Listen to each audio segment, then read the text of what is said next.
పోలవరానికి సంబంధించి చంద్రబాబు గారు తాజాగా కొన్ని కీలక వ్యాఖ్యలు చేసుకొచ్చారు. పోలవరం పూర్తయితే గనక భారతదేశంలో మరే దేశానికి అంత అద్భుతమైనటువంటి ఛాన్స్ రాదు. అంత అభివృద్ధి జరిగిపోతుంది ఆంధ్రప్రదేశ్ అన్నది. ఆయన చెప్పేది నిజం. No doubt at all. కాకపోతే ఏంటంటే పోలవరం పూర్తి అన్నటువంటిది ఇప్పుడు వీళ్ళు చెప్తున్నటువంటి తొలి దశలో కాదు. పూర్తి పోలవరం పూర్తయితే వీళ్ళు ఇప్పటిదాకా వేస్తున్న అంచనాల ప్రకారం 55,000 కోట్లు, భవిష్యత్తులో అది లేట్ అయితే 1,00,000 కోట్లకి చేరుతుంది. ఇప్పుడు కేంద్ర ప్రభుత్వం 30,000 కోట్లు ఇస్తోంది. ఆ డబ్బులతో పూర్తయ్యేదైతే 41.5 అడుగులు. 41.5 అడుగులు అయితే కనుక అదొక రిజర్వాయర్గా ఉంటుంది. ఎత్తి పోసుకోవడం మాత్రమే ఉంటుంది.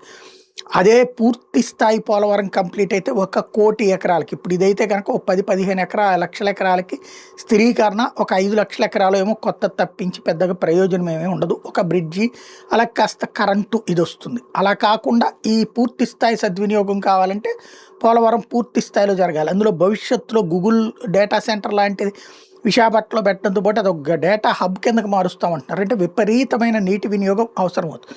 దానికి పోలవరం కాలువల ద్వారా నీళ్లు తీసుకుపోవడం అనే దానికంటే పోలవరం ప్రాజెక్టు పూర్తయితే కంప్లీట్ దాంతో అయితే కనుక అద్భుతంగా వినియోగించుకోవచ్చు.